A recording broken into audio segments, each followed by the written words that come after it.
அடுத்த நிகழ்ச்சிக்கு வரவேற்கின்றோம். நடந்து முடிந்த தேர்தலில் பிரச்சாரத்துல அனைத்து கட்சிகளும் பொதுவாக ஒரு விஷயத்தை முன்வைத்தன என்றால் அதுல ரொம்ப முக்கியமானது மதுவிலக்கு. அனைத்து கட்சிகளுமே மதுவிலக்க முன்மொழிந்தன. அதை எப்படி செயல்படுத்துறது அப்படிங்கறதுல தான் இந்த கட்சிகள் இடையே மாறுபட்ட பார்வை இருந்தது. சட்டம் மூலமாக செயல்படுத்த வேண்டும் அப்படின்னு ஒரு கட்சியும், இல்ல உடனடியா செயல்படுத்திடலாம், பரிபூர்ண மதுவிலக்கு உடனடியா அமல்படுத்துவதுதான் சரியான தீர்வு அப்படின்னு கட்சிகளும், இதை படிப்படியா அமல்படுத்துவதுதான் சரியான தீர்வு அப்படின்னு இன்னைக்கு ஆட்சிக்கு வந்திருக்கக்கூடிய அதிமுகவும் சொன்னது. சொன்னபடியே சில நடவடிக்கைகளையும் மேற்கொண்டது அதிமுக. முதலமைச்சர் ஜெயலலிதா ஆட்சிக்கு வந்த சில மணி நேரங்களிலேயே எடுத்த முடிவு கடைகளுடைய நேரம் குறைத்தல், கடைகள் சிலவற்றை மூடக்கூடிய உத்தரவை பிறப்பித்தாங்க. கடைகளுடைய நேரம் உடனடியாக குறைக்கப்பட்டது. 500 கடைகளை மூடுவோம் அப்படின்னு சொன்னாங்க. அது சமீபத்தில் தான் செய்யப்பட்டது. இது பலன் தராது. இப்பொழுது மூடப்பட்டிருக்கக்கூடிய கடைகள்லாம் சர்ச்சைக்குரிய கடைகள் அல்ல, லாபம் தராத கடைகளை தான் மூடி இருக்கிறாங்க அப்படின்னு எதிர்கட்சிகள் சொல்லியிருக்கிறாங்க. மதுவிலக்கு குறித்த அரசாங்கத்துடைய கொள்கை அப்படிங்கிறது பலன் தராத நடவடிக்கைகளை முன்னெடுப்பதாக இருக்கிறது அப்படிங்கிறது எதிர்கட்சிகளுடைய விமர்சனம். டாஸ்மாக் கடைகள் மூடல் அதிரடியா அரசியலா என்ற தலைப்பில் அந்த நிகழ்ச்சியில வாதிக்க இருக்கின்றோம். நிகழ்ச்சியில திரு ஷேக் தாவூத் ஆளும் அதிமுகவுடைய தோழமை இயக்கமான தமிழ் மாநில முஸ்லீம் லீகுடைய தலைவர் திரு ஷேக் தாவூத் அவர்களும், பாட்டாளி மக்கள் கட்சியுடைய செய்தி தொடர்பாளர் திரு கன்னியப்பன் அவர்களும் இந்த நிகழ்ச்சியில் இணைகிறார்கள். இருவரையும் இந்த நிகழ்ச்சிக்கு அன்போடு வரவேற்கின்றோம். முதல் கேள்வி திரு ஷேக் தாவூத் அவர்களுக்கு தான். பாமக உள்ளிட்ட கட்சிகள் வைக்கக்கூடிய வாதம் என்னன்னா, 500 கடைகளை மூடி இருக்கிறீங்க, ஆனா இதுல மூடி இருக்கக்கூடிய கடைகள்லாம் அரசுக்கு லாபம் தராத கடைகள், பெரிதும் சர்ச்சையாகாத கடைகள். இன்னைக்கு மக்கள் உடனடியா மூட வேண்டும் அப்படின்னு உக்கிரமா போராட்டம் நடந்த கடைகள்லாம் அப்படியே இருக்கு. ஆனா மூடிய கடைகள்லாம் பெரிய வணிக லாபம் தராத கடைகளை முதல்ல பிரையாரிட்டைஸ் பண்ணி மூடி இருக்கிறீங்க. எதை முதல்ல மூடணும்? சர்ச்சைக்குரிய கடைகளை தானே. எனில் இதுல அரசு சிரத்தையா இல்லை அப்படிங்கிற விமர்சனம் வைக்கப்படும். நான் இது கொஞ்சம் விரிவா சொல்லணும் ஹரி. மாண்புமிகு தமிழக முதல்வர் புரட்சித் தலைவி அம்மா அவர்கள் என்ன வாக்குறுதியாக சொன்னார்களோ அதை செய்திருக்கிறார்கள். இதுல மற்ற கட்சிகள் இன்னைக்கு எதிர்கட்சிகளாக இருக்கிறவங்க பேசுறதும் சரி, ஊடகங்களாக இருந்து அன்னைக்கு பேசினதும் சரி, பல ஊடகங்களில், ஏன் தந்தி ஊடகத்தில் கூட இது சம்பந்தமாக நாம் அதிக அளவிலே விவாதித்திருக்கிறோம். இப்படி ஊடகங்கள் பேசுகின்ற பொழுது கூட சொன்னவர்கள் எல்லாம், எதிர்கட்சியாக இருந்து சொன்னவர்கள் எல்லாம் என்ன சொன்னார்கள் என்று சொன்னால், அது திமுகவாக இருந்தாலும் சரி, பாட்டாளி மக்கள் கட்சியாக இருந்தாலும் சரி, மற்ற கட்சிகளாக இருந்தாலும் சரி, முதல் கையெழுத்து முழுமையாக மதுவிலக்கு என்று சொன்னார்கள். ஆனால் மக்கள் அதை நம்பவில்லை என்பதை நீங்கள் புரிந்து கொள்ள வேண்டும். இந்த நேரத்தில் யாரை மக்கள் நம்பி இருக்கிறார்கள் என்றால், மாண்புமிகு தமிழக முதல்வர் புரட்சித் தலைவி அம்மா அவர்கள் படிப்படியாக நாங்கள் அதை குறைப்போம் என்று பரப்புரைகளிலே, தேர்தல் பரப்புரைகளிலே, பல மேடைகளிலே பேசியதைத்தான் மக்கள் நம்பியிருக்கிறார்கள். அதுதான் செயல்படுத்த முடியும், அதைத்தான் செய்ய முடியும் என்ற அந்த உண்மையான உளப்பூர்வமான வாக்குறுதியை நம்பி வாக்களித்திருக்கிறார்கள். ஆட்சிக்கு வந்த உடனே மேண்டேட் கிடைத்திருக்கிறது. அந்த மேண்டேட்ல நீங்க கையாளக்கூடிய யுக்திகள், இந்த படிப்படி அப்படிங்கிறதுல அது நீங்க கையாண்டிருக்கக்கூடிய விதம் அப்படிங்கிறது ஒரு பூரண மதுவிலக்க நோக்கிய ஒரு சரியான ஒரு ஸ்டெடி பாத்தா அப்படிங்கிற கேள்வி எழுப்பு. கண்டிப்பாக நம்ம என்ன சொன்னோமோ படிப்படியாக எப்படி செய்வோம்னு சொன்னோமோ அது மாதிரி நேரத்தை குறைச்சோம். நேரத்தை குறைச்ச உடனே இப்ப 500 கடைகளை மூடி இருக்கிறோம். அடுத்த கட்டமாக என்ன செய்வோம்? நான் இது கூட உங்களுக்கு நம்ம முன்னால விவாதங்களையும் பல தடவை சொல்லியிருக்கேன். நீங்க பல தடவை விடுறீங்க. ஏன் மூட மாட்டோம் அப்படிங்கறத ஒரு வார்த்தை கூட மாண்புமிகு தமிழக முதல்வர் சொல்ல மாட்டாங்களா அப்படின்னு நீங்க பலமுறை என்னை மாத்தி மாத்தி அதை கேட்டிருக்கீங்க. நான் அப்போல்லாம் சொல்லியிருக்கேன், அந்த காலகட்டங்கள் வருகின்ற பொழுது மாண்புமிகு தமிழக முதல்வர் புரட்சித் தலைவி அம்மா அவர்கள் முடிவெடுப்பார்கள் என்று நான் சொல்லிட்டு போயிருக்கேன் ஒவ்வொரு முறையும். இப்பவும் உங்களுக்கு சொல்றேன், அந்த காலகட்டங்கள் வருகின்ற பொழுது சரியாக செய்வார்கள். அவர்கள் சொன்னதை போல 500 கடைகளை மூடியிருக்கிறார்கள், நேரத்தை குறைத்திருக்கிறார்கள். இவர்கள் சொல்வதை போல அது குறைவான வியாபாரம் இருக்கக்கூடிய கடைகளாக எனக்கு தெரியவில்லை. அந்த அதிகாரிகளிடம் சொல்லி, மாவட்ட கலெக்டர்களிடம் சொல்லி, அவர்கள் ஒப்புதல் அளித்து இந்த கடைகள் எல்லாம் பள்ளிகளுக்கு அருமான ரெக்கமெண்டேஷன் வந்திருக்கு. ஆனா நிறைய போராட்டம் நடத்தப்பட்டு இந்த கடை மூடியே ஆகணும் அப்படின்னு சொன்ன கடைகள்லாம் இன்னும், அதாவது அதான் நீங்க படிப்படியாக நாங்க மூடுவோம் சொல்லியிருக்கோம். படிப்படியாக மூடிக்கொண்டுதான் வருகிறது அரசு. மாண்புமிகு தமிழக முதல்வர் புரட்சித் தலைவி அம்மா அவர்கள் சொன்னதை 30 நாள்ல செஞ்சிருக்கிறாங்க. திரு கன்னியப்பன் அவர்கள்ட்ட கேட்க வரும்போது, உடனடியாக அமல்படுத்துவோம் அப்படிங்கிற வாக்குறுதியை பிரதான வாக்குறுதியா முன்வைத்தீங்க. இந்த அரசு இதுல எண்ணம் கொண்டுராத அரசுன்னு கூட விமர்சனம் செஞ்சீங்க மதுவிலக்குல. ஆனால் முதல் நடவடிக்கையாவே கடைகளை நேரத்தை குறைக்கிறாங்க. 500 கடைகளுடைய லிஸ்ட் வரல அப்படின்னீங்க, அதுவும் வந்திருக்கிறது. இப்படி ஒரு ஃபேஸ்ட் ப்ரோஹிபிஷனை தானே உலக சுகாதார அமைப்பு போன்ற அமைப்புகளும் கூட இதுதான் சயின்டிபிக்கான முறை அப்படின்னு சொல்லுது.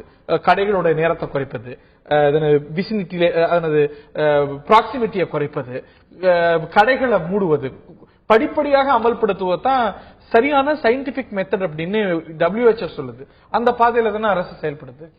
WHO இதை மட்டும் சொல்லல, உடனடியே மூடனாக்கா ஏற்படக்கூடிய பாதிப்புகளுக்கு என்னென்ன வழிகள் இருக்கிறதோ மருத்துவமனை உட்பட அவர்களுக்கு மருத்துவம் பார்க்கறதோட அந்த வழிகளையும் அது சொல்லியிருக்கிறது. இதை சொன்ன WHO அதையும் சொல்லியிருக்கு. நாங்க அதை நல்ல வழி என்பது ஒரே நாளிலே மூடப்பட்டால் அதனால் ஏற்படக்கூடிய பாதிப்புகளுக்கு மக்களை காக்கிறதுக்கு என்ன திட்டங்கள் இருக்கோ அந்த திட்டங்களை செயல்படுத்தக்கூடிய கட்சியாக பாட்டாளி மக்கள் கட்சி இருக்கும்னு சொல்லி நாங்க மதுவிலக்கைக்கு முழுமையான ஆதரவை தெரிவித்து கொண்டு வருவோம் சொன்ன ஒரு பக்கம். உடனடியான மதுவிலக்கு இம்பிராக்டிகல்ங்கிறதானே நம்ம உலகம் முழுவதும் பார்த்த எக்ஸாம்பிள்.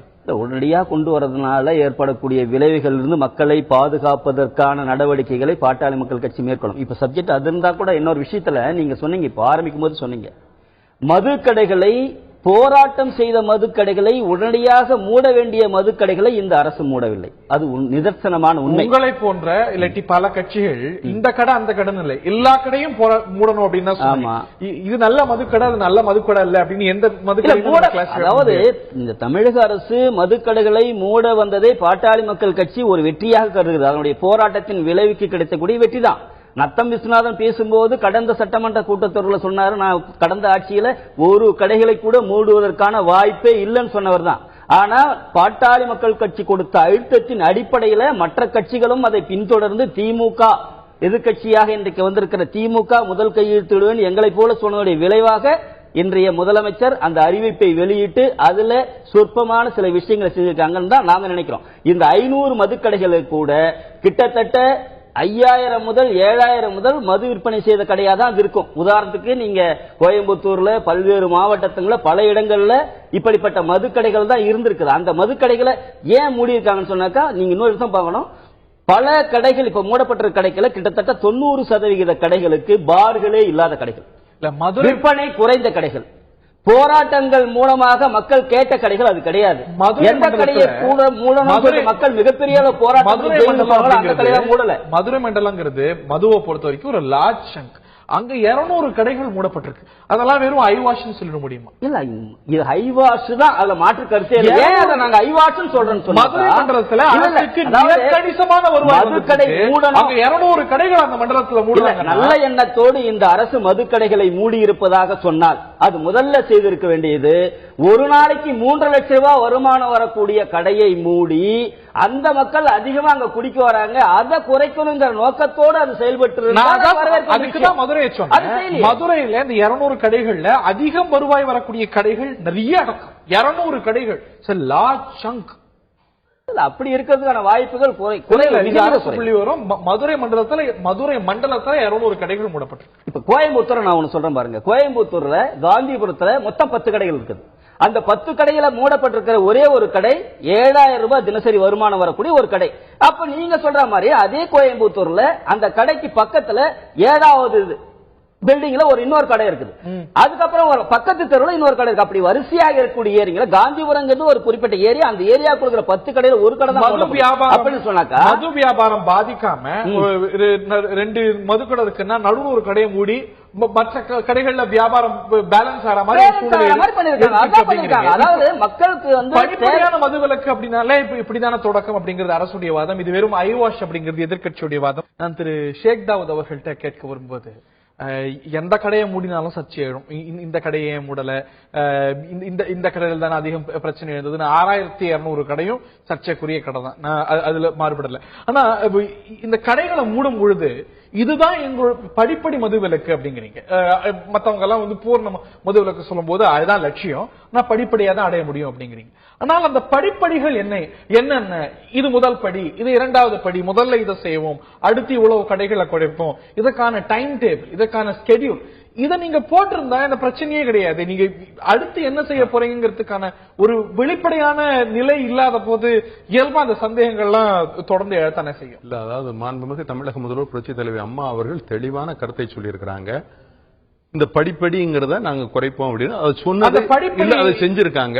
எல்லா திட்டங்களையும், அதாவது அரசனுடைய எல்லா திட்டங்களையும் எல்லா செயல்பாடுகளையும் முன்னக்கூடிய உங்களுக்கு சொல்லிடணுங்கிறது ஏதாவது இருக்கா? இல்ல, அந்த ஒரு வெளிப்படைத்தன்மை வெளிப்படையாக நான் சொன்னதை செஞ்சிருக்கமா இல்லையா? அதாவது தேர்தலில் கொடுக்கப்பட்ட வாக்குறுதி அப்படிங்கிறது தேர்தலுடைய லட்சியத்தை சொல்லக்கூடிய தேர்தல், அதான் தேர்தல் டாக்குமெண்ட் இப்படி இப்படி கையெழுத்து போட்டிருக்கோம். தேர்தலில் கொடுத்த வாக்குறுதியை செஞ்சுக்கிட்டு வரோம். செய்ததை சொல்லிருக்கீங்க. அதுக்கு பீரியட் இருக்குல்ல, 5 வருஷம் பீரியட் இருக்குல்ல. இப்பதானே வந்த உடனே நாங்க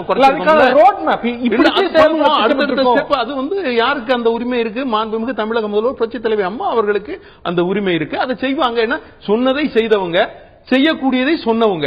ஆக அதபடி 30 நாள்ல கரெக்டாக 500 கடையை மூடி இருக்கிறாங்க. அதனால இன்னைக்கு என்ன அப்படின்னு கேட்டீங்கன்னா, இன்னைக்கு நான் இந்துல பார்த்தேன், ஒரு நாளைக்கு 6 கோடியிலிருந்து 7 கோடி ரூபாய் வரைக்கும் இன்னைக்கு அதனால நஷ்டம், அந்த 500 கடை மூடுனதுனால. அப்ப அரசு இதை புரிந்துதான் இதை செயல்படுத்திட்டு இருக்காங்க. அப்ப மக்களுடைய நிலைமையை புரிந்து மக்களுக்கு செய்ய வேண்டிய கடமையை உணர்ந்து மாண்புமிகு தமிழக முதல்வர் புரட்சி தலைவி அம்மா அவர்கள் என்ன சொன்னார்களோ அதை செய்து கொண்டிருக்கிறார்கள். இப்ப பிரச்சனை என்ன? கடையை மூடுவதா, இல்ல உடனே மூடி பிரச்சனையை உருவாக்குவதா, அரசை நடத்த விடாம செய்வதா? எதிர்க்கட்சிகளுக்கு என்ன தேவை? இது என்ன? மூடுறேன்னு சொன்னதை மூடுறாங்க, கையெழுத்து போட்டபடி செயல்படுத்திட்டு வராங்க. அதுக்கு வரவேற்பு தெரிவிக்க மாட்டீங்களா? நன்றி சொல்ல மாட்டீங்களா? அதை விட்டுட்டு உடனே எப்ப மூடுவீங்க, எப்படி மூடுவீங்க வைக்கிறதுக்கு கூட்டணி இல்ல இப்படி. அப்ப இது வரவேற்க மாட்டீங்களா? நீங்க எல்லாம் என்ன கேட்டீங்க? எல்லாரும் ஊடகங்கள்ல இருந்து, மக்கள்ல இருந்து, மக்கள் கட்சிகள்ல இருந்து எல்லாம் என்ன கேட்டீங்க? எப்ப மூடுவீங்க, எப்ப மூடுவீங்க, ஏன் மூட மாட்டீங்க? சரி மூடுறோம், படிப்படியா செய்யறோம்னு சொல்லிட்டு மாண்புமிகு தமிழக முதல்வர் புரட்சி தலைவி அம்மா அவர்கள் அந்த வாக்குறுதியை கொடுத்து அதுபடி மூடி இருக்காங்க. அதுக்கு மக்கள் வரவேற்றிருக்கிறாங்க. ஊடகங்களும் எதிர்க்கட்சிகளும் நன்றி தெரிவிக்க ரெடியா இல்ல. நல்ல விஷயம். இது நல்ல விஷயம் தானே? அந்த நல்ல விஷயத்துல சர்ச்சை அவசியமா? இல்ல செய்யாம இருந்தா நீங்க கேட்கலாம். சொன்னீங்கல்ல கடைகள் மூடப்படல அப்படிங்கிற விமர்சனம் வருது. இல்ல அவசியமே இல்ல. எல்லா கடைகளையும் மூடுவாங்க. கண்டிப்பாக அவங்க கொடுத்த அந்த வாக்குறுதியை நிறைவேற்றுவாங்க. அதுக்கு காலகட்டங்கள் இருக்கு. ஒரு மாசம், அந்த ஒரு மாசம் 500 கடை மூடி இருக்கும். அதுபடி நீங்க கணக்கு போட்டுக்கங்க. அடுத்தபடி என்ன? அடுத்த கட்டத்துல உங்கள்ட்ட சொல்லணுங்கிற அவசியம் என்ன இருக்கு? செய்வோங்கிறத செய்வோம். அது எங்களை என்கிட்ட சொல்ல வேண்டாம். மக்களுக்கு சொல்லிருக்காங்க, மக்களுக்கு செயல்படுத்துவாங்க. சொன்ன மாதிரி ஒரு நாளைக்கு 5 கோடி லாஸ் ஆச்சு. 30 நாளைக்கு எவ்வளவு ஆச்சுங்க? சொல்லுங்க. 150 கோடி இல்லையா? அப்ப வருஷத்துக்கு என்ன ஆச்சுங்க? அப்ப வருஷமா அவ்வளவு குறைஞ்சு போயிடுமா? இதெல்லாம் சும்மாவே சொல்லக்கூடாது. இதை உட்கார்ந்து பேசணும் சொல்லக்கூடாது. கணக்கு பண்ணி கரெக்டா சொல்லணும். இந்த கணக்கு புள்ளிவரம் தவறு ஒரு பக்கத்தை விட்டுருவோம். ஆனாலும் நாங்க என்ன சொல்ல வரோம்? இந்த அம்மா முடியாதுன்னு நத்த விஸ்வநாதன் வச்சு சொல்ல வச்சவங்க தான் அதே சட்டமன்றத்துல இறங்கி வந்திருக்காங்க. ஆனா எது வரைக்கும் இறங்கி வருவாங்கன்னு சொன்னா உள்ளாட்சி தேர்தல் வரைக்கும் தான் இது நடக்கும். அது வரைக்கும் இதே பேசிட்டு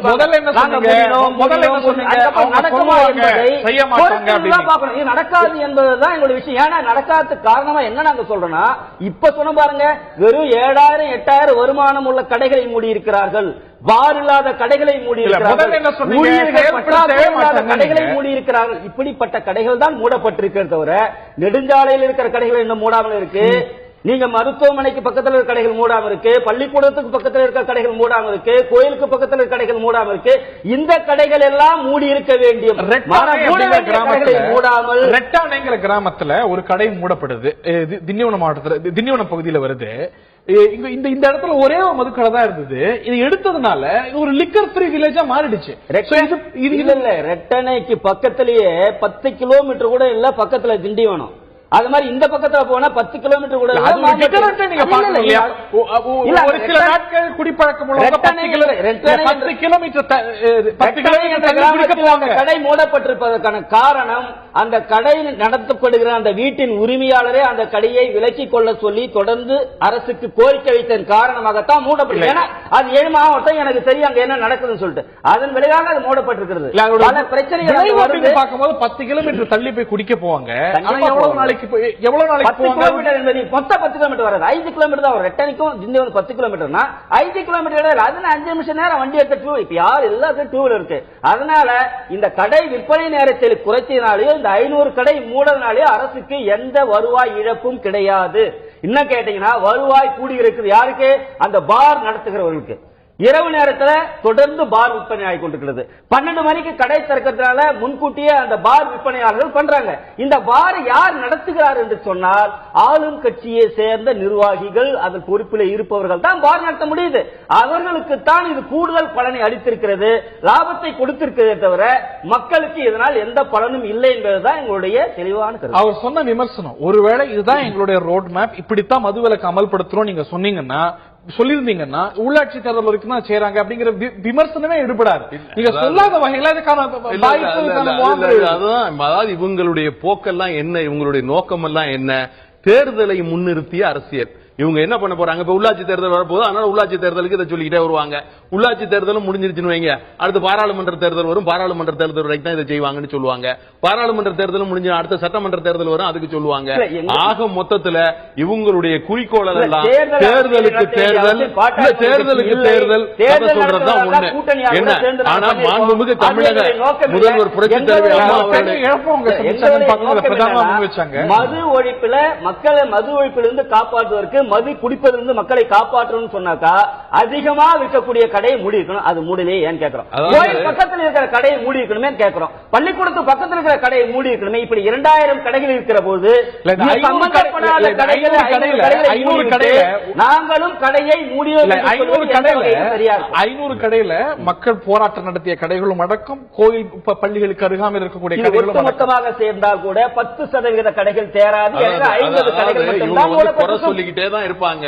மாண்புமிகு தமிழக முதல்வர் புரட்சித் தலைவர் அம்மா அவர்கள் சொன்னதை செய்திருக்கிறாங்க. அதை வரவேற்கிறோம். கண்டிப்பாக மதுவிலக்கு படிப்படியாக அமுல்படுத்தப்படும் சொல்லியிருக்காங்க. அமுல்படுத்துவாங்க, பொறுமையை கையாள செயல்படுத்துவாங்க. இந்த படிப்படி மதுவிலக்கு தான் வெற்றி பெற்றிருக்கு நம்ம பார்க்கிறோம் இல்லையா? இப்ப வந்து அட்டப்பாடிங்கிற கிராமத்தில் நீங்க நன்கு அறிஞ்சிருப்பீங்க, கேரளால மதுவிலக்கு அமலுக்கு பல ஆண்டுகள் ஆயாச்சு. ஆனா அந்த கிராமத்துல அதிகமான டி அடிக்ஷன் சென்டர் செயல்பட வேண்டிய சூழ்நிலை. ஏன்னா அங்கதான் அதிகமா குடிப்பழக்கம் இருக்கிறவங்க இருக்கிறாங்க. ஏன்னா ஒரே தியா வந்தது. சோ இது வந்து சயின்டிபிக்கா செய்யணும் அப்படிங்கும் போது ஒவ்வொரு படியும் அளந்து எடுக்க வேண்டிய கட்டாயமும் நிதிஷ்குமார் இருக்காங்களே, அவர் கூட படித்த முதலமைச்சர் தான். அம்மாவோட அதிகமா படிச்சிருக்காங்க, உங்களுக்கு நல்லா தெரியும். அவர் ஒரேடியா தான் மதுக்கடைகள் மூடி இருக்கிறார். அங்க என்ன மிகப்பெரிய புரட்சி வெடிச்சிருக்குது, அங்க இருக்கிற குடிப்பவர் உடனடியாக முத வாரமே இதுல இருந்து சோப்பு தண்ணீர்ல இருந்து பல விஷயத்தை குடிச்சு ஹாஸ்பிட்டல்ல ஆயிரக்கணக்கில் அட்மிட் ஆனாங்க. அவங்க எல்லாருக்கும் மறுவாழ்வையும் அவர்களுக்கு தேவையான மருத்துவ வசதியும் அந்த அரசாங்கம் செய்து கொடுக்குறாங்க. அது விஷயம் இல்ல. இவருடைய பிளான் இவர் சொல்லிட்டு இவருடைய அன்புமணியுடைய பிளான் இவர் அன்பு அன்புமணியுடைய பிளான் இவர் சொல்லிக்கிட்டே இருக்காரு. மாண்புமிகு தமிழக முதல்வருடைய பிளான் அவங்க செய்யறாங்க. இறுதியான கருத்து மிகப்பெரிய நிகழ்ச்சி நிறைவேற்ற இந்த அரசு இந்த படிப்படியாக என்பதற்கான ரோட் மேப்பை நீங்க சொன்ன மாதிரியே நாங்களும் கேட்கிறோம். நீங்க அடுத்த தொடர் இந்த தொடர் நடந்து கொண்டிருக்கும் போதே கூட எல்லோரும் எதிர்பார்த்துக் கொண்டிருக்கார்கள். எனவே நாங்கள் அடுத்த எங்களுடைய ரோட் ரியாக்ஷன் இதெல்லாம் பார்த்து தானே செய்ய முடியும். இறுதியான கருத்து மேக் இட் வெரி ஷார்ட். மாண்புமிகு தமிழக முதல்வரை பொறுத்தவரை சொன்னதை செய்வாங்க. கண்டிப்பாக இந்த முறை ஆட்சியிலே மதுவிலக்கு அமுல்படுத்தப்படும் என்று சொல்லியிருக்காங்க. கண்டிப்பாக அமுல்படுத்த நீங்க வேண்டும் அப்படிங்கிறது தான் எல்லாருடைய ஒருமித்த கருத்து. அதனது செயல்பாடு குறித்த அந்த மாடஸ் ஆப்பரண்டில தான் மாற்று கருத்துக்கள் இருக்கிறது. அரசு 500 கடைகளை மூடி இருக்கிறது, கடைகளோட எண்ணிக்கை குறைத்திருக்கிறது. இதுல எதிர்கட்சிகளுக்கு விமர்சனம் இருக்கிறது. இதுதான் விவாத பொருளாக இருக்கிறது. நிகழ்ச்சியில பங்கு கொண்ட விருந்தினர்கள் இருவருக்கும், பார்த்த நேயர்களுக்கும் நன்றி. இன்னொரு நிகழ்ச்சியில் சந்திப்போம்.